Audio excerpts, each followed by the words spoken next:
இப்போ ஒரு குழந்தைக்கு வந்து 7 வயசு வரையும் வந்து தொந்தரவு பண்ணாம இருக்கணும். அப்பதான் அவங்களோட வளர்ச்சி என்ன தெரியும் அப்படின்றத பத்தி சொல்லியிருந்தீங்க. அது தொடர்பாவே இப்ப எனக்கு ஒரு கேள்வி எழுது. என்னன்னா, இப்ப வந்து ஒரு குழந்தை இருக்கு அப்படின்னும்போது, இந்த காலத்துல வந்து பேரண்ட்ஸ்லாம் என்ன பண்றாங்கன்னா, குழந்தைங்களெல்லாம் வளரணும் அப்படின்றதுக்காகவே நெறைய விஷயங்கள திணிக்க ஆரம்பிக்கிறாங்க. நெறைய டேலண்டடா வளரணும்னு சொல்லிட்டு ஸ்கூல் முடிச்சோனே டியூஷன், டியூஷன் முடிச்சோனே ஸ்டடீஸ் அதுபோல நெறைய விஷயம் பண்றாங்க. இது வந்து குழந்தைகிட்ட இருக்கிற பிரச்சனையால, அதாவது அவங்க ஜாதகத்துல இருக்கிற பிரச்சனையினால உருவாவுதா? இல்ல அவங்களுக்கு இருக்கிற பிரச்சனை ஃபியூச்சர்ல ஜாதகத்தினால மாத்த முடியுமா? அது தொடர்பா ரைட்டுங்க. பேரண்ட்ஸ்க்கு வந்துட்டு பொதுவா வந்து ஒரு 11 நெகட்டிவ் தாட்ஸ் அப்படிங்கிறது இருக்குங்கங்க. வேர்ல்ட்லயே, உலகத்துல வந்து நீங்க ஒரு விஷயத்த எடுத்து பார்க்குறீங்க அப்படின்னா, 9 பாசிட்டிவ் தாட்ஸ், 11 நெகட்டிவ் தாட்ஸ். அப்பயும் நெகட்டிவ் தான் ஜாஸ்திங்கங்க. அதுல முதல் எண்ணம் என்ன அப்படின்னு பார்த்தீங்கன்னா, கம்பேரிசன். நம்மள மாதிரியே அவங்கள மாரியே நம்ம மாறணும். ரைட்டுங்களா? அந்த கம்பேரிசன்ல கிரவுண்ட்ஸ்ல என்ன ஆயிடுது அப்படின்னா, ஆட்டோமேட்டிக்கா வந்து காம்படிஷன் அப்படிங்கிறது நம்ம இப்போ வந்து டேர்ம்ஸ் எல்லாம் மாற்றும்போது ஹெல்தி காம்படிஷன் அப்படின்னு கொண்டு வந்தோம். அந்த விஷயத்தையே ஸ்ட்ரெஸ்ஸை வந்து இப்போ ஹாப்பி ஸ்ட்ரெஸ்ஸுன்னு கொண்டு வந்துட்டோம். எதுனாலுமே ஒரு நெகட்டிவாக இருந்தாலும் ஒரு பாசிட்டிவிட்டி அந்த இடத்துல சேர்த்து நம்ம கொண்டு வந்துட்டோம். அந்த மாதிரி இந்த காம்படிஷன் ஹெல்த்தியாக இருந்தால் மட்டும் போதுங்க. இந்த கம்பேரிசனில் எடுத்து ஒரு குழந்தை நல்லா ஷைன் ஆகுது, நீ ஏன் பண்ண மாட்டேங்கும் போது நம்ம அந்த குழந்தைங்கள அதை ஸ்ட்ரெஸ் பண்ணும்போது ஆட்டோமேட்டிக்காக அவங்களுக்கு என்ன ஆகுதுன்னா, மற்ற இருக்கக்கூடிய அந்த தொந்தரவுகள் பிரச்சனைகள் எல்லாமே ஃபிசிக்கல் பாடியிலையுமே வந்து சேர்த்து உங்களுக்கு அடிப்படுதுங்க. ஸோ இதில் ஸ்போர்ட்ஸ் ஆகட்டும், ஆக்டிவிட்டீஸ் ஆகட்டும், எக்ஸ்ட்ரா கரிக்குலர் ஆகட்டும், இது எல்லாமே நீங்கள் உங்களோட சார்ட்டில் ரீட் பண்ணாலே தெரியும். இப்போ நிறைய பேர் கேட்பாங்க, நீங்கள் வந்து நல்லா அவங்களுக்கு வந்து ஸ்போர்ட்ஸில் கிரிக்கெட்டில் ரொம்ப இன்ட்ரெஸ்ட்டாக இருக்குங்க மேம், நம்ம அதில் விடலாமா? நான் சிலது சொல்லிவிடுவேன். என்ன சொல்லிவிடுவேன் அப்படின்னா, ஆமாங்க நீங்கள் விடலாம். இப்போ இருக்கக்கூடிய காலகட்டத்தில் வந்து நீங்கள் கப்பு வாங்குவான், வின் பண்ணுவான், இது இந்த ஸ்டேஜ் தான். இது வந்து நீங்கள் வந்து லைக் நேஷனல் லெவல் கொண்டு போகணும், இன்டர்நேஷ்னல் லெவல் கொண்டு போகிற மாதிரியான அமைப்புகள் கிடையாது. ஸ்ட்ரைட்டாக இதுதான் இப்படி நடக்கும். ஸோ அவங்களுக்கு வந்து அது எக்ஸ்ட்ரா கரிக்குலராக மட்டும் வைங்க. ஒரு ஃபிசிக்கல் ஃபிட்னஸ்க்கு வேணுமா, அந்த குழந்தை போகட்டும். அதை விட்டுட்டு அவன் வந்து பாரு இது இப்படி ஆகுறான், அவன் அப்படி இருக்கிறான், உன் ஏஜில் தானே அது உனக்கு அது தெரிய மாட்டேங்கிற மாதிரியான ஸ்ட்ரெஸ் லெவல் பார்த்தீங்க அப்படின்னா சைக்காலஜிக்கலாகவே குழந்தைங்கள் நிறைய பாதிக்குது. இதில் வந்து நான் வந்து ஃபேமிலியாக சொல்லக்கூடிய விஷயங்கள் என்னென்னா, ஒரு ஜாதகம் பார்க்க வரும்போது எல்லாருமே என்னென்னா, குழந்தைங்கள கூட்டிகிட்டு வரக்கூடாது, வயசு பொண்ணுங்களை கூட்டிகிட்டு வரக்கூடாது, இந்த மாதிரியான விஷயங்கள் அதெல்லாம் கிடையாதுங்க. ஃபேமிலியோடு வரும்போது உங்களுக்கு என்ன இருக்கக்கூடிய ப்ளஸ்ஸு மைனஸ்ஸு, இப்போ சில விஷயங்கள் வந்து இயற்கையாகவே இருக்குதுன்னு தெரிஞ்சிச்சுன்னு வைங்களேன், அந்த இடத்துல அந்த பிரச்சனைகள் குறைய தான் செய்யும். குழந்தைக்கு முன்னாடியே கண்ணா நீ இதில் வருவப்ப இதில் உனக்கு ரொம்ப நல்லா இருக்குது, இது சூப்பராக இருக்குது அப்படிங்கிற மாதிரி நம்ம ஒரு பாசிட்டிவிட்டியை கொடுக்கும்போது அது கைண்ட் ஆஃப் கவுன்சிலிங், ஃபேமிலி கவுன்சிலிங்காகவே. அப்போ ஒரு ஜோதிடம் அப்படிங்கிறது ஆஸ்ட்ராலஜி இந்த ப்ராக்டிக்கல் வேவாக பார்க்கணும். இன்றைக்கி ஜோதிடம் வந்து மேக்ஸிமம் இப்போ அரசியல் ஆயிடுச்சு. ஜோதிடம் வந்து இப்போ அரசியலாக டோட்டலாக மாறிடுச்சுங்க. ஆஸ்ட்ராலஜி பொறுத்த வரைக்கும் உங்களுக்கு ஒரு கைடன்ஸ், ஒரு ப்ராக்டிக்கல் வே, ரைட்டுங்களா? வராங்க, உங்களுக்கு பார்க்குறோம், உங்களுக்கான ஒரு மோட்டிவேஷன் கொடுக்குறோம், உங்களுக்கு இருக்கக்கூடிய டெஸ்டினி என்ன அப்படிங்கிறத சொல்கிறோம். அதன் வச்சு நிறைய பேர் வந்து ஓகே கன்சல்டேஷன் முடிஞ்சிருச்சு, கூட்டிகிட்டு போனோன்னே எல்லாமே நம்மளுக்கும் சரியாயிடும், நம்மளும் சூப்பராக பண்ணிடலாங்கிற அந்த மாதிரி மிஸ்டேக் பண்ணிக்கிறாங்க. ஸோ ஆஸ்ட்ராலஜி பொறுத்த வரைக்கும் நீங்கள் வரீங்க கன்சல்டேஷன் எடுக்கிறீங்கன்னா, நானும் அந்த சார்ட்டை படித்து காட்டுறேன், இப்படி தான் இருக்குன்னு ரீட் அவுட் பண்ணுறேங்க. ரீட் அவுட் பண்ணுறதே உங்களுக்கு சொல்யூஷன் அப்படிங்கிறது கிடையாது. அதுக்கான சொல்யூஷனை வந்து நீங்கள் தான் எடுத்துக்கணும். அதாவது வந்து வரக்கூடிய கிளையண்ட்ஸ் தான் அந்த சொல்யூஷன் வந்து ஃபாலோ பண்ணணுங்க. என்னோட சைடில் என்னோட பாயிண்ட் ஆஃப் வியூ என்னென்னா, உங்களுக்கு என்ன மாதிரி விஷயங்கள் இருக்குது அப்படிங்கிறத நான் சொல்லுவேங்க. அதை நீங்கள் ஃபாலோ பண்ணக்கூடியது அது உங்களோட கையில் இருக்குங்க. ஸோ என்கிட்ட வரக்கூடிய பேரண்ட்ஸ்க்காகட்டும், இண்டிவிஜுவல் மெம்பர்ஸ்க்காகட்டும், கிளையண்ட்ஸ்க்காகட்டும், நீங்கள் ஃபேமிலியோடு வரும்போது உங்களுக்கான ஸ்ட்ரெஸ், உங்களோட ஸ்ட்ரெஸ்ஸும் கொஞ்சம் குறையும். நீங்கள் சில விஷயங்கள் டைரெக்டாக பேச முடியாது. இப்போ வந்து ஒரு மாமியார் மருமக சண்டைன்னு வச்சுக்கோங்களேன், தனித்தனியாக வராங்க பேசுகிறாங்க அப்படிங்கும்போது அந்த இடத்துல ஒரு தேர்ட் பர்சனாக நான் பேசும்போது, நீங்கள் 2 பேருமே இல்லாமல் நான் பேசும்போது உங்களுக்கு சில கிளாரிட்டி எடுக்குங்க. எப்போவுமே சொல்லுவாங்க இல்லையா, உள்ளுக்குள்ளே இருக்கக்கூடிய தனக்குன்ட்டு பக்கத்தில் இருக்கக்கூடிய விஷயம் கண்ணுக்கே தெரியாது, தூரமாக எது எட்டு பார்த்தவோ அதுதான் நம்மளுக்கு வந்து ஃபோக்கஸ் இருக்குங்க. அந்த விஷன் அமைப்புகள், அதுக்காக சில விஷயங்கள் உங்களுக்கு ஃபேமிலியில் இருந்தால் சிலது நம்ம சொன்னால் பிரச்சனை வருமோன்னு இருக்கக்கூடிய இடத்துல நீங்கள் வந்து டைரெக்டாக வரலாம், ஃபேமிலியோடு வரலாம், ஆஸ்ட்ராலஜி பார்க்கலாங்க. கூட உங்களுக்கான ஒரு ஃபேமிலி வெல்ஃபேர் கவுன்சிலிங் அப்படிங்கிற மாதிரி விஷயங்களும் எடுத்துகிட்டு போகலாங்க. நிச்சயமா இப்போ நீங்க சொல்லியிருந்தீங்க, ஃபேமிலியோட வந்து பார்க்கும்போது தான் என்ன பிரச்சனைன்றது வந்து துல்லியமா தெரிஞ்சுக்க முடியும் அப்படின்னு சொல்லிட்டு. நெறைய பேரு நீங்க சொன்னது மாரி தான் இன்னைக்கு காலகட்டத்தில வந்து நம்ம வந்து ஜோதிடம் பார்க்க போனாலே நம்ம பிரச்சனை தீர்ந்துடும் அப்படின்னு நெனைக்கிறாங்க. அவங்களுக்கு உங்களோட கருத்து என்ன? கண்டிப்பாங்க. இது வந்து நீங்கன்னு கிடையாது, கேட்கக்கூடிய ஆட்கள் எல்லாமே அப்படிதான். அதாவது பிரச்சனை இருக்கிறவங்களும் சரி, இல்லாத பார்க்கக்கூடிய ஆட்களும் சரி, உங்களுக்கு கன்சல்டேஷன் நான் எடுத்துட்டேன், நான் வந்து இந்த அமௌண்ட்டை கட்டி உங்ககிட்ட கன்சல்டேஷன் எடுத்துட்டேன், எனக்கு ஏன் இதெல்லாம் நடக்கலைன்னு கேட்பாங்க, ரைட்டுங்களா? ஆனால் நான் ஒவ்வொரு கிளையண்ட்டுக்கிட்டையும் இண்டிவிஜுவலாக நான் வந்து ஸ்டார்ட் பண்ணும்போதே சொல்லிவிடுவேன், I am just reading your chart. உங்களோட ஜாதக அமைப்பை வந்து நான் படிக்கிறேன், இந்த மாதிரி இருக்குங்கிறது. நான் அதுக்கான விஷயங்களை படிச்சிருக்கேன். அதனால இந்த கிரகங்கள் இப்படி இருக்கும்போது இந்த மாதிரி அமைப்புகள் இருக்குன்னு சொல்லிட்டு, இது வந்து kind of equation, chemical reaction இந்த மாதிரி தான். ஸோ நான் உங்ககிட்ட சொல்கிறேன், அதை செஞ்சு பார்க்குறதும் நீங்கள் தான். டாக்டர் கிட்ட போகிறீங்க, என்ன பிரச்சனைங்கிறது சொல்கிறீங்க, அவர் வந்து எழுதி கொடுத்துறாரு இதுதான் மெடிசன் சொல்லிட்டு, பேப்பர் மட்டும் மறைச்சி வச்சுட்டு உள்ளே வந்தால் அது சரியாகுமா? ஸோ அதுக்கான மெடிசன் என்ன நீங்கள் எடுத்துக்கிட்டால் தான் உங்களுக்கு குணமாகுங்க. அந்த வகையில் ஆஸ்ட்ராலஜர்ஸ் கிட்ட வந்தாலுமே, நீங்கள் கன்சல்டேஷன் எடுத்தாலுமே அதுக்கான சொல்யூஷன் என்னங்கிறது தெரிஞ்சுக்கோங்க. ஜோதிடம் எதில் இருந்து வரச்சோ, வேதத்துலேருந்து தான் ஜோதிடம் வந்துச்சுங்க. அதே வேதம் தான் பரிகாரம் அப்படிங்கிற விஷயமும் சொல்லியிருக்குங்க. இதில் என்ன வந்து ஒரு பெரிய சேலஞ்சிங்கான விஷயம் அப்படின்னா, யார்கிட்ட பார்க்குறீங்க, எந்த அளவுக்கு அவங்களுக்கு வந்து அனுபவம் அப்படிங்கிறத விட நாலேஜ் என்ன இருக்குது, அந்த நாலேஜை பேஸ் பண்ணி நீங்கள் அந்த விஷயத்தை எடுத்துக்கும் போது உங்களுக்கு வந்துட்டு 100% 100 out of 100 ரிசல்ட் அப்படிங்கிறது வந்து ஆஸ்ட்ராலஜர் கண்டிப்பாக கிடைக்குங்க. நிறைய விஷயம் பேசிட்டு இருக்கோம். இப்போ பொதுவா இந்த காலத்துல பார்த்தீங்கன்னா, லவ்ன்றது, காதல்ன்றது ஒரு பெரிய விஷயமா பார்க்கப்படுது. அதுவும் வந்து லவ் மேரேஜ், அரேஞ்ச் மேரேஜ்ன்னு சொல்லிட்டு எல்லா விஷயத்துக்குமே ஜாதகம் பார்க்க ஆரம்பிக்கிறோம். லவ் மேரேஜ் அப்படின்னும் போதே பேரண்ட்ஸ் நிறைய அகைன்ஸ்ட், அப்போஸ் தான் பண்றாங்க இல்லையா இந்த காலத்துல. ஸோ அவங்க அகைன்ஸ்டா அப்போஸ் பண்ணா கூட ஜாதகம் மூலயமா அவங்க வந்து லவ் மேரேஜ் தான் பண்ணுவாங்கன்றதெல்லாம் கணிக்க முடியுமா? ஜாதகத்தில் வந்து அவங்களுக்கு லவ் மேரேஜ் தான் ஆகும், அரேஞ்ச் மேரேஜ் தான் ஆகுங்கிறது வந்து அப்ரப்டாக தெரியுங்க, ஓப்பனாக தெரியும், ரைட்டுங்களா? இதில் வந்து என்னென்னா, இப்போது இந்த பூமர் அங்கிள், பூமர் ஆன்ட்டி, இந்த பேபி பூமர்ஸு அவங்களோட செட்டப்பில் வரக்கூடிய இப்போ கல்யாண மேட்டர்லாம் வைங்களேன், ஆட்டோமேட்டிக்காக என்னென்னா அந்த குழந்தைகிட்ட எப்படி, பொண்ணுங்கக்கிட்ட ஆகட்டும் பசங்கிட்ட ஆகட்டும், பேரண்ட்ஸ் வந்து எப்படி அப்ரோச் பண்ணுறதுனே தெரிய மாட்டேங்குது. டோட்டலாக நம்ம கல்ச்சர் இப்போல்லாம் அடாப்ட் ஆகிடுச்சு, ரைட்டு, ஓகே அப்பா நீ கண்டிப்பாக ஒரு பையன் ஒரு பொண்ணை தானே கல்யாணம் பண்ணுறாங்க அளவுக்கு கேள்வி வந்துருச்சு வரது. என் பையன் வந்து கண்டிப்பாக ஒரு பொண்ணை தானே கல்யாணம் பண்ணுவா அப்படிங்கிற மாதிரியான டாபிக் அளவுக்கு வந்துருச்சுங்க. அந்த அளவுக்கு வேறு மாதிரி உலகத்தில் போயிட்டுருக்கு. இதில் இந்த லவ் மேரேஜ் அப்படிங்கிற சப்ஜெக்ட் வந்து இந்த நேரத்துக்கு ஒரு லவ் தான் பண்ணுவானா இல்லை மல்டிப்புளாக போகுமா, பண்ணுவானா இல்லையாங்கிற அளவுக்கு கேள்வி வந்தாச்சுங்க. ஜாதகத்தில் 100% சொல்லிடலாம். அதனால் பேரண்ட்ஸ் வந்து இப்போ அவங்களுமே ஓரளவுக்கு ட்ரெயின் அப் ஆயாச்சு.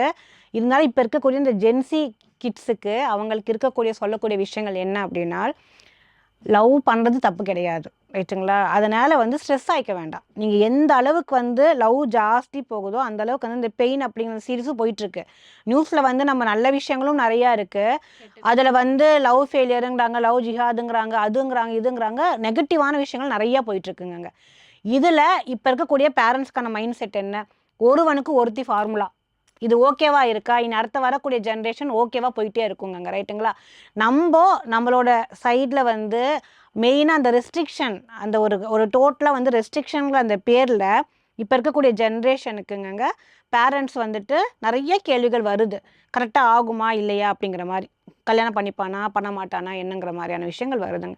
இது வந்து நீங்கள் ஸ்ட்ரெஸ்ஸே எடுத்துக்க வேண்டாம்.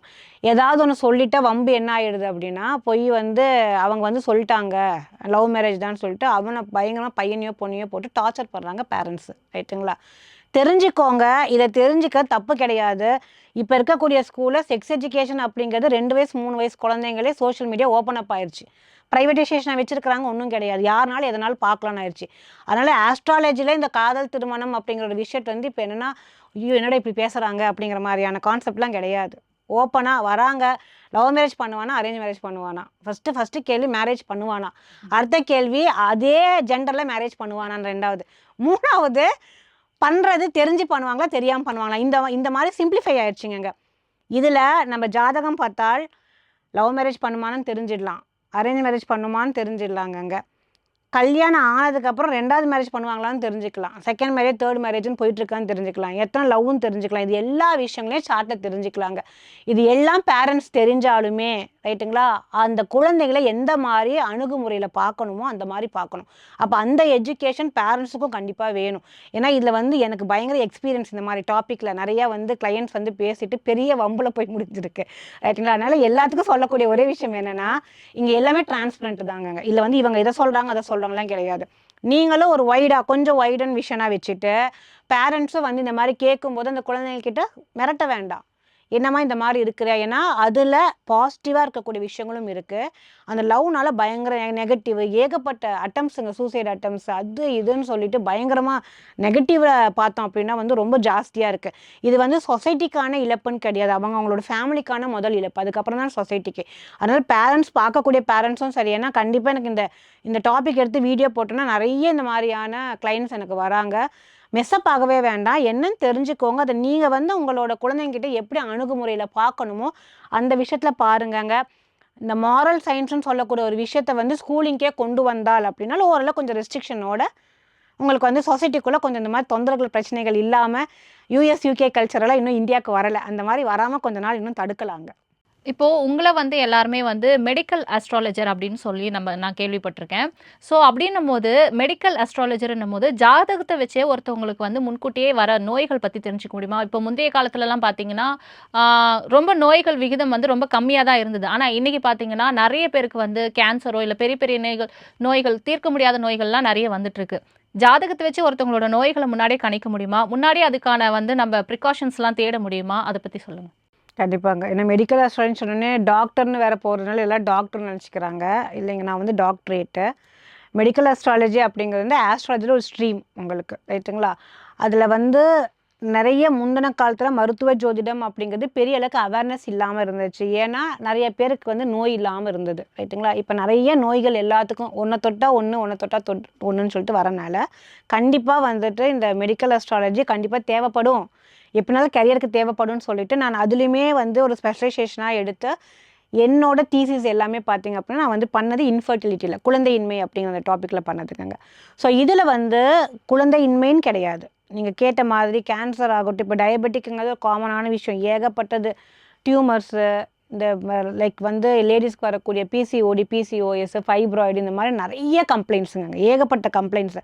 அடுத்தது தெரப்பீஸ், இப்போ நான் சொன்ன மாதிரி லைக் இந்த ஸ்பீச் தெரப்பி, ஆக்குபேஷனல் தெரப்பி, குழந்தை வந்து ஒரு கரெக்டான ஒரு இதில் இல்லை அப்படின்னு எண்ணங்கள், ஓவர் திங்கிங், டிப்ரெஷன், இது எல்லாமே உங்களுக்கு ஜோதிடத்தில் பார்க்க முடியுங்க, ரைட்டுங்களா? இந்த டைமில் மன உளைச்சல், மன ரீதியான பிரச்சனைகள் வருமானா கண்டிப்பாக வரும், ரைட்டுங்களா? அது 100% பார்க்கலாங்க. இந்த டைம் பீரியடில் கேன்சர் வருமா உங்களுக்கு, அதுதான் வரத்துக்கு எப்பவுமே ப்ரிவென்டிவ் இஸ் பெட்டர் தென் க்யூர்னு சொல்லுவாங்க. ஸோ அந்த ப்ரிவென்டிவ்னஸ் நம்மளுக்குன்னு இருந்துச்சு அப்படின்னாலே நம்மளுக்கு ஆட்டோமேட்டிக்காக ரெஸ்ட்ரிக்டடாக இருப்போம், சில விஷயத்தில் பண்ண வேண்டாம் அப்படின்னு சொல்லிட்டு. அதில் வரக்கூடிய கிளையண்ட்ஸுக்கு வந்துட்டு இந்த மாதிரி கேன்சர் அப்படிங்கிறது இப்போ ஒரு பெரிய கொடூர நோயாக ஆகிப்போச்சுங்க. ஸோ அதை நம்ம ஃபைண்ட் அவுட் பண்ணுறதுனா நம்ம சார்ட்டில் தாராளமாக ஃபைண்ட் அவுட் பண்ணலாங்க. ஃபைண்ட் அவுட் பண்ணிவிட்டு ஒரு வேளை அது அப்கமிங் டேஸ் தான் நம்மளுக்கு வருது அப்படிங்கிற மாதிரி இருந்தால் நம்மளுக்கு இந்த ஒரு கேப் கிடைக்குது இல்லைங்களா, அந்த கேப்பில் அவங்களுக்கு எந்த மாதிரியான மெடிக்கேஷன் எடுக்கலாம், சர்ஜரிக்கே போகலாமா, இல்லை சர்ஜரி இல்லாமல் மெடிசன்லேயே அவங்களுக்கு ரெடி ஆகுமா அப்படிங்கிறதும், அலோபதி போகலாமா, இல்லை alternative medicine, homeo, Siddha, Ayurveda, இந்த மாதிரியான விஷயங்கள் வந்து எந்த முறையில் போனால் அவங்களுக்கு சீக்கிரமாக அதுக்கான ஒரு க்யூர், ஒரு ரெமெடி கிடைக்கும் அப்படிங்கிறது கூட உங்களால் சார்ட்டில் சொல்ல முடியுங்க. அதனால் மெடிக்கல் ஆஸ்ட்ராலஜி அப்படிங்கிறது வந்து எதுக்கு வரமோ இல்லையோ கட்டாயமாக வந்து உங்களுக்கு சுவர் இருந்தால் தான் சித்திரம் வரைய முடியும். ஹெல்த் இஸ் வெல்த்னு நம்ம சொல்லுவோம். ஸோ ஒவ்வொருத்தருக்குமே அந்த ஹெல்த் ரீதியான விஷயங்கள் இப்போ இருக்கக்கூடிய காலகட்டத்தில் மெயினாக மென்டல் ஹெல்த்னால வரக்கூடிய ஃபிசிக்கல் டேமேஜ் அப்படிங்கிறது ஜாஸ்தியாக இருக்குங்க. அதனால் சார்ட் அனலைஸ் பண்ணும்போது இது எல்லாமே ஒரு பேக்கேஜ் உங்களுக்கு, படிப்பாகட்டும், கெரியர் ஆகட்டும், உங்களோட உடம்புல வரக்கூடியது, வரவே இல்லை நான் வராதது ஏன்பா தெரிஞ்சுக்கணும், இந்த ரஜினிகாந்த் டைலாக் மாதிரி, ரைட்டுங்களா? வரதுக்கு முன்னாடி தெரிஞ்ச வாழ்க்கை நரகமாயிடும் அப்படிலாம் கிடையாது. Prevention is better then cure. எப்போவுமே வருமுன்னு காப்போம். வரதுக்கு முன்னாடி உங்களுக்கான ஒரு சப்ஜெக்ட் எடுத்துக்கிறீங்க, அந்த விஷயத்த நீங்கள் வந்து பார்த்தீங்கன்னா மேனிஃபெஸ்டேஷன், நீங்கள் ஒவ்வொரு நல்ல விஷயங்களும் நீங்கள் மேனிஃபெஸ்ட் பண்ணும்போது இது எல்லாத்தையுமே சார்ட் அவுட் பண்ணலாங்க. அதனால் கேன்சர் வந்து ஒரு பெரிய, நீங்கள் நம்ம நினைக்கிற மாதிரி ஒரு பெரிய கொடூர நோயெல்லாம் கிடையாது, ரைட்டுங்களா? அது எல்லாமே நம்மளோட திங்கிங்கில், நம்மளோட எண்ணங்களையும் சேர்ந்து தான் வருது. அது வரத்துக்கு முன்னாடியே அது வருமா இல்லையா அப்படிங்கிற விஷயம் நம்ம தெரிஞ்சுக்கிட்டு அதுக்கு தகுந்த மாதிரி லைஃப் ஸ்டைல் சேஞ்சஸ் நம்ம கொண்டு வந்துட்டோம் அப்படின்னா வந்து மேக்ஸிமம் நிறைய நோய்களை தடுக்கலாங்க. இப்போ பொதுவாவே வந்து கோவில்லலாம் வந்து சிலைகள வச்சு வழிபடுறத நம்ம பார்த்துருப்போம். அபிஷேகம் பண்ணி எல்லாமே. ஒரு சிலர்லாம் வந்து அதே சிலைகள வந்து பார்க்க அழகா இருக்குன்னு வாங்கி வீட்லயும் வச்சிருப்பாங்க. இல்ல அவங்களுக்கு வந்து ஒரு கிஃப்ட் பொருளா கூட அது வந்திருக்கும். ஆனா வீட்ல வந்து வழிபாடோ, இல்ல அதுக்கான அபிஷேகம் எதுவுமே செய்யாமலாம் இருக்கிறாங்க. அப்படின்னும்போது அந்த சிலைகள நம்ம வழிபடாததுனால அங்க ஏதாச்சும் பிரச்சனைகள் வருமா அந்த வீட்ல? அது தொடர்பா சொல்லுங்க. அவங்க இப்போ வந்து கிஃப்ட்டு பார்த்தீங்கன்னா நிறையா மெட்டல்ஸில் சரி, உங்களுக்கு செராமிக்ஸில், நேச்சுரல் ஸ்டோன்ஸில் எல்லா பக்கமும் விக்கிரகம் வருதுங்க. பொதுவாகவே அந்த காலத்தில் வந்து பார்த்திங்கன்னா எந்த பொருளுக்குமே நம்ம வந்து கிளென்சிங் மெத்தட் அப்படின்னு ஒன்று இருக்கும். சுத்திகரிப்பு எந்த ஒரு விஷயம்னாலுமே காலையில் எந்திரிக்க நம்மளே குளிக்கிறோம் ரைட்டுங்களா. நம்ம ஒரு 4 நாள் குளிக்கலாம் நம்ம எப்படி இருப்போம் அப்படிங்கிறது நம்மளுக்கு தெரியும். இந்த மாதிரி தாங்க உங்களுக்கு விக்கிரகம் சம்மந்தப்பட்ட விஷயங்களும். கடவுளை நீங்கள் சிலைய இப்போ ஃபோட்டோஸில் நீங்கள் எத்தனையோ ஃபோட்டோஸ் வச்சுக்கலாம். நான் அதிலே நிறைய பேருக்கு ரெக்கமெண்ட் பண்ணுவேன். ஒன்று பார்த்த மாதிரி இன்னொரு கடவுளை வந்து ஒரு ஃபோட்டோவை வைக்கும்போது எனர்ஜி கன்ஃபியூஷன்ஸ் வரும். நம்ம ஒருத்தர் வந்து ஒரு விஷயமா இப்போ நான் நீங்கள் இருக்கீங்க உங்களை மாதிரியே டிட்டோவோ இன்னொருத்தவங்க இருக்கும்போது நான் பேசும்போது எனக்கு தயக்கம் வரும். நான் கரெக்டான ஆள்கிட்ட தான் பேசுகிறேன்னா அப்படிங்கிற மாதிரியான அந்த கன்ஃபியூஷன்ஸ் வருங்க. இந்த கன்ஃபியூஷனை வந்து நம்ம அவாய்ட் பண்ணுறதுக்கு உங்களோட பூஜா ரூமில் வரக்கூடிய சிலையாகட்டும் ஃபோட்டோஸ் ஆகட்டும் எதுவுமே ரிப்பீட்டடாக இருக்க வேணாம்னு சொல்லுவேன். இப்போ ஒருத்தர் பார்த்துட்டு இப்போ திருப்பதி போவாங்க, அங்கேயும் பெருமாள் இருப்பார், வாங்கிட்டு வந்து வச்சுப்பாங்க. ஸ்ரீரங்கம் போவாங்க, அங்கேயும் ஒரு பெருமாள் இருப்பார், வாங்கிட்டு வந்து வச்சுப்பாங்க. எங்கெங்கே கிடைக்குதோ எல்லாத்தையும் கொண்டு வந்து உள்ளே நிரப்பிடுவாங்க ரைட்டுங்களா. பட் அதுக்கு இம்பேக்ட் எப்படி பண்ணும் அப்படின்னு பார்த்தீங்கன்னா அந்த இடத்துல எனர்ஜி கன்ஃபியூஷன் ஆகும். ஒரு இடத்துல ஒரு மாதிரியான பொருளை பார்க்கும்போது நம்ம வந்து நம்மளோட விஷன் வேறு மாதிரி இருக்கும். மல்டிப்புளாக ஆகும்போது எண்ணம் சிதறும் ரைட்டுங்களா. இப்போ நானே ஒரு 4-5 எங்கே உட்காந்துருக்கும்போது உங்களோட கண்கள் வந்து மாற செய்யுமா இல்லைங்களா. இது வந்து சயின்ஸுங்க. ஸோ இந்த வகையில் உங்களுக்கு விக்கிரகம் ஆகட்டும் ஃபோட்டோஸ் ஆகட்டும் ஒரே கடவுள் இருக்க ரிப்பீட் பண்ண வேண்டாம்.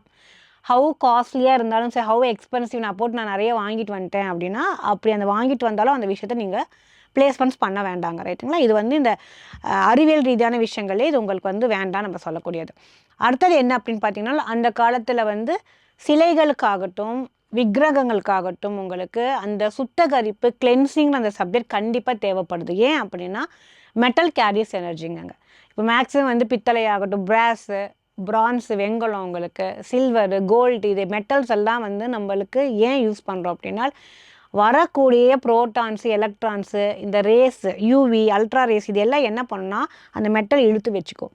இப்போ வந்து ஒரு இரும்போ மெட்டலோ இங்கே இருக்கும்போது உங்களுக்கு இந்த எனர்ஜி ஃபால் ஆகும்போது தொட்டால் சூடாகும் உங்களுக்கு ரைட்டுங்களா. நம்ம உடம்பே வச்சுக்கலாங்களே, இங்கே ஏசியே இல்லாமல் உட்காந்துருக்குமோ ஆட்டோமேட்டிக்காக ஸ்வெட் ஆக ஆரம்பிக்கும் ரைட்டுங்களா. அப்போ இந்த ஸ்வெட்டிங்க்கு ஒரு கிளென்சிங் வேணும். நம்ம இங்கேருந்து போகிறோம் ஃபுல்லாக வேர்த்து வடிவுக்கு வீட்டுக்கு போன உடனே நம்ம என்ன பண்ணிடுறோம் ஒரு குளியல் போட்டுறோம் இல்லைங்களா. இந்த கிளென்சிங்கிறது எல்லா விக்கிரகத்துக்கும் நம்மளுக்கு தேவைப்படும் ரைட்டுங்களா. அப்படி இருக்கும்போது அந்த வேலையை நம்ம செய்யாமல் அந்த விஷயத்தை வச்சுட்டு இருக்கும்போது நம்ம எப்படி இப்போ 10 நாள் குளிக்காமல் இருந்தால் ஒரு ஃபீல் இருக்கும் இல்லையா, அதே மாதிரி தான் அந்த விக்கிரகத்துக்கும் இருக்கும் ரைட்டுங்களா. அதனால் வந்து விக்கிரகமாக வைக்கிறது பிரச்சனை கிடையாது. அதுவெல்லாம் சொல்லுவாங்க இந்த பாம்புக்குள்ளார சைஸில் இருக்கிறதுக்கான சைஸில் நீங்கள் வச்சுக்கோங்க, அப்போனா அதுக்கான ஒரு அபிஷேகம் தேவையில்லை அப்படின்னு சொல்லுவாங்க. என்ன கான்செப்ட் இப்போ இது இந்த கைக்குள்ளே அடங்குறதா இருந்தால் என்ன பண்ணலாம் அப்படின்னா சின்னதாக இருக்கக்கூடிய பொருளுக்கு ஜாஸ்தி வந்து ஒரு அழுக்கு சேராது, பெருசாக இருக்கிறதுக்கு வந்து அழுக்கு சேரும் ரைட்டுங்களா. அதனால அந்த கிளென்சிங் அப்படிங்கிறது தேவைப்படுது. மற்றபடி வந்து இதுக்கான ஒரு பெரிய பின்னாடி வந்து பார்த்திங்கன்னா வந்து வேத விளக்கம் அப்படிங்கிற மாதிரியான விஷயங்கள் எதுவுமே இல்லை. ஒரு பொருள் நீங்கள் வாங்கி வச்சிங்கன்னா metal carries energy, negative positive எனர்ஜியை வந்து நீங்கள் அது இழுத்து வச்சுக்கும், அது மற்றதுக்கும் பரப்ப ஆரம்பிக்கும். அப்போ நம்ம வீட்டில் வச்சுருக்கிறோம் நெகட்டிவ் அது வரக்கூடிய ஆட்கள் இப்போ நம்மளுக்கு பிடிச்சி வரலாம் பிடிக்காமல் வரலாம். அப்போ அவங்க வரக்கூடிய எண்ணங்கள் அவங்க விரும்பும்போது அந்த அந்த விக்கிரகம் எல்லாத்தையுமே இழுத்து வச்சுக்கோங்க. அதனால தான் வந்து கோயிலுக்கு போனால் உங்களோட விஷயத்தை நீங்கள் என்னென்னு ப்ரே பண்ணுங்கன்னு சொல்கிறாங்க. ஒரு நார்மல் கர்சியில் தானே, அதுக்கிட்ட நம்ம சொல்லி என்ன பிரயோஜனம் அப்படிங்கிறது கிடையாது. இது நம்ம கோயிலில் மட்டும் இல்லைங்க, வீட்லேயும் அதுதான் உண்மை. கற்களால் தான் உங்களோட வீடே வந்து வடிவமைக்கப்பட்டிருக்கு. அப்போ அந்த இடத்துல பொழுதுக்கும் நம்ம பிரச்சனையும் சண்டையும் சச்சரவும் பேசிகிட்டே உட்காந்துருந்தோம்னா அதுதான் நம்மளுக்கு பிரதிபலிக்கும் ரைட்டுங்களா. ஸோ இது வீடுனாலும் சரி கோயில்னாலும் சரி சுத்தமாக வச்சுக்கிறதும் உங்களோட எண்ணங்களை நீங்கள் சுத்தமாக உள்ளே கொடுக்கறதும் கட்டாயமாக தேவை. அதனால் விக்கிரகங்கள் பெருசாக வைக்கிறது தப்பு கிடையாது. பெருசாக வச்சா அதுக்கான உங்களுக்கு பூஜை முறைகள் உங்களுக்கான அபிஷேகம் அதுக்கு இருக்கக்கூடிய இந்த க்ளீனிங் ப்ராசஸ் அப்படிங்கிறது 100% பண்ணணுங்க. அது பண்ணுற மாதிரி இருந்தால் தாராளமாக விக்கிரகங்கள் நம்ம வைக்கலாங்க வீட்டில். இப்போ வந்து பெயர் வச்சே வந்து ஒருத்தவங்களை எதிர்காலத்துல கணிக்கலாம் அப்படின்னு சொல்லிட்டு நிறைய பேர் சொல்லிட்டு இருக்காங்க. அது உண்மையா? ஜாதகத்தை வந்து ஒருத்தவங்களோட பெயர் வச்சே நம்ம வந்து கணிச்சு அவங்க இப்படி ஆவாங்க, பெயர்லயே இந்த பெயர் வச்சா அவங்க வந்து கோடீஸ்வரர் ஆவாங்க அப்படின்றதெல்லாம் அது தொடர்பா அவங்களோட கருத்து? எண் கணிதம் அப்படிங்கிறது வந்து உங்களுக்கு ஜோதிடத்தில் ஒரு முறைங்க ரைட்டுங்களா. பட் இதோட பேஸ் எதுனாலுமே பார்த்தீங்கன்னா ஆணி வேறுங்கிறது ஜோதிடம்ங்க, ஆஸ்ட்ராலஜி, அவங்களோட சார்ட்டு, அவங்களோட ஜாதக அமைப்புகளில் எல்லாமே நல்லா இருந்தது அப்படின்னா இது ஆட் ஆன் மாதிரி ரைட்டுங்களா. ஒரு கார் வாங்குகிறோம், அதுக்கான ஆக்சசரிஸ் போகும்போது அது இன்னும் ஒரு பியூட்டி ஆகுது இல்லைங்களா. அந்த மாதிரி கான்செப்ட் தாங்க இந்த நம்பர் சயின்ஸ், நியூமராலஜி அப்படின்னு சொல்லக்கூடியது. எல்லாம் பர்ஃபெக்டாக இருந்தாலுமே அதுக்கான எண்கள், அந்த எண்கள் வந்து உங்களுக்கு கிரகத்தோடு நம்ம ரெண்டுமே கம்பேர் பண்ணிக்கிறோங்க. ரெண்டுமே இன்டர்ட்வின்டு தான், பிரிக்க முடியாது. ரெண்டு விஷயத்தையுமே நீங்கள் பிரிக்க முடியாது. அதாவது ஜோதிடத்தையும் நம்பர் சென்ஸ் நியூமராலஜி எண்கணிதத்தையும் பிரிக்க முடியாது, ரெண்டும் ஒன்று தான். ஆனால் இதுக்கான ஆணி வேர் எங்கே இருக்குது, ஃபவுண்டேஷன் எது அப்படின்னு பார்த்தீங்கன்னா அவங்களோட ஜாதகம். ஸோ அவங்க ஜாதகத்தில் அவங்களுக்கான எந்த கிரகம் நல்லா இருக்குது, அந்த கிரகத்தோட எண்கள் த்ரூவில் அவங்களுக்கான பிஸ்னஸ் நேம் ஆகட்டும், அவங்களோட பேர் வைக்கக்கூடிய குழந்தைக்கான பேர்கள் ஆகட்டும், அதை டச் பண்ணி வரும்போது பார்த்தீங்கன்னா அவங்களோட ஃப்யூச்சர் ரொம்ப சூப்பராக இருக்குங்க. இங்கேயும் பார்த்தீங்கன்னா என்ன மேஜிக் பண்ணுதுன்னா கிரகங்கள் தான் மேஜிக் பண்ணுது. அந்த கிரகங்கள் அவங்க இடத்துல எப்படி இருக்குன்னு தெரிஞ்சக்கூடியது கட்டாயமாக அவங்க சார்ட் பார்க்கணுங்க. இண்டிவிஜுவல் சார்ட் பார்த்து அதுக்கு வரக்கூடிய நியூமராலஜியாக நீங்கள் எடுத்துக்கிட்டீங்க அப்படின்னா நீங்கள் சொல்கிற மாதிரி வந்து பல கோடிக்கு அதிபதியாக கூட ஆன ஆட்கள் இருக்கிறாங்க. இப்போ நிறைய இடத்துல வந்து என்னதான் ஜாதகம் பார்த்தாலும் வாஸ்துகள் எல்லாமே பார்த்தாலுமே வந்து கல்யாணன்றது வந்து தள்ளி போயிட்டே இருக்கு. அதுவும் ஏஜ்லாம் கடந்து போகணும் கூட திருமணம்ன்றது வந்து ஒரு தடையாவே இருக்கு. ஒரு சிலர் வந்து ஜாதகத்துல இல்ல உங்களுக்கு ஆகாது அப்படின்ற மாதிரியும் சொல்றாங்க. இந்த மாதிரி பிரச்சனைகளுக்கு உங்ககிட்ட வந்து அதற்கான தீர்வு இருக்கு. அது போல இருக்கிறவங்களுக்கு என்ன ரெமெடிஸ்லாம் இருக்கு? ரைட்டுங்க. இப்போ ஒரு ஜாதக அமைப்பு எடுத்தாலே அந்த ஜாதகம் கல்யாணத்துக்கான ஜாதகமான்னு தெரிஞ்சுக்கலாம். ரைட்டுங்களா? இதில் வந்து அமைப்புகள் அப்படிங்கிற விஷயங்கள் இருக்குது. மதன கோபால் அமைப்புன்னு சொல்லுவோம். 2-3 கல்யாணம் ஆகிறது. ரைட்டுங்களா? இது வந்து அந்த சார்ட்டில் வந்து கிரகங்கள் எது எது வந்து கன்ஜக்ஷனில் இருக்கோ அவங்களுக்கு அந்த மாதிரி ஒரு யோகம்.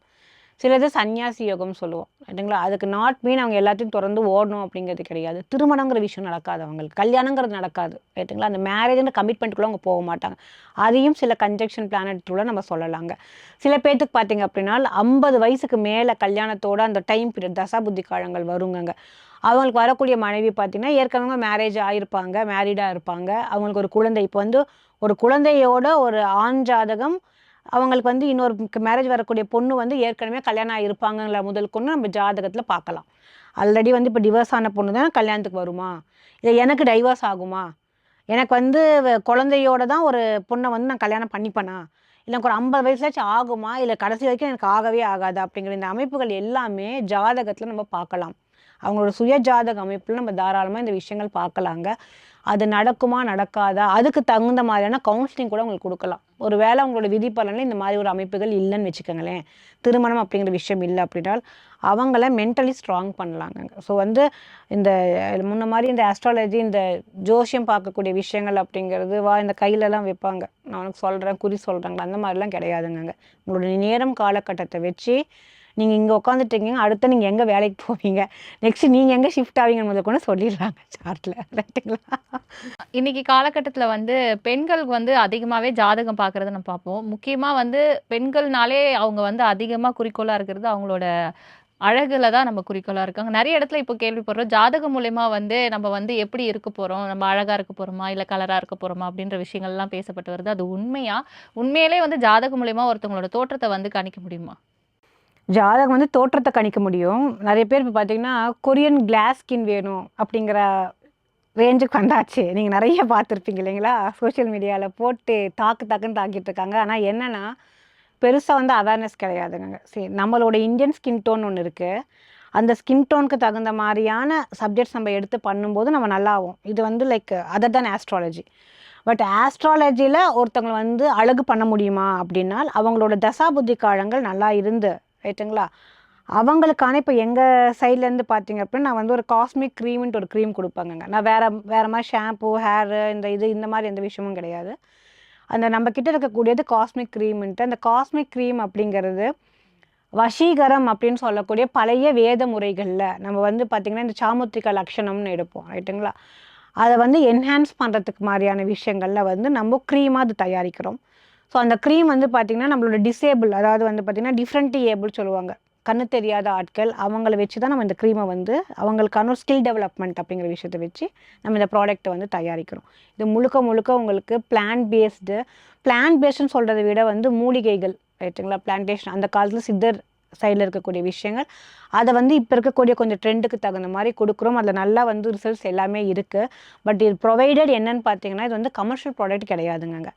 எல்லாரும் இதை போட்டு அழகாக இல்லாமல்னா அப்படி பண்ண முடியாது. அவங்களோட ஜாதக அமைப்பில் அவங்களுக்கான டைம் பீரியட் எப்படி இருக்குது, பிளானட்ஸ் எப்படி சப்போர்ட் பண்ணுதுங்கிற பேஸ் பண்ணி நம்ம இந்த விஷயத்தை கண்டிப்பாக கொடுக்கலாங்க. அதனால் ஆஸ்ட்ராலஜி பொறுத்த வரைக்கும் ஜாதகத்தை பேஸ் பண்ணி அவங்களுக்கு அழகாவாங்களா, பியூட்டியாக தெரிவாங்களா. இப்போ நிறைய பேர் வந்து காஸ்மெட்டிக் சர்ஜரின்னு பண்ணிக்கிறாங்க, சர்ஜரியாகவே போகிறாங்க. எஸ்தட்டிக்குள்ளார போனால் அவங்களுக்கு அது பிரயோஜனம் யூஸ் பண்ணுறது அப்படிங்கிறத நம்ம கண்டிப்பாக சார்ட்டில் பார்த்து தெரிஞ்சுக்கலாங்க. நிச்சயமா இந்த நிகழ்ச்சிக்கு வந்து நிறைய விஷயங்கள் சொன்னீங்க. கல்வி ரீதியாகவும், தொழில் ரீதியாகவும், அழகு ரீதியாகவும், முக்கியமாக வந்து ஃபேமிலிக்கு என்னென்ன சொல்யூஷன்ஸ் வேணும் அப்படின்றது முதற்கொண்டு நிறைய சொன்னீங்க. அதுவும் இந்த காலத்துக்கு ஏற்ற மாதிரி ப்ராக்டிக்கலாகவும் ஜோதிடம் எப்படியெல்லாம் பார்க்கணும், அவங்க மனிதர்கள் வந்து தான் அளவுலையும் என்னென்ன முயற்சிகள் எடுக்கணும் அப்படின்றத பற்றி நிறைய விஷயம் சொல்லியிருந்தீங்க. மீண்டும் இன்னொரு நிகழ்ச்சியில் சந்திக்கலாம். வணக்கம். தேங்க்யூ.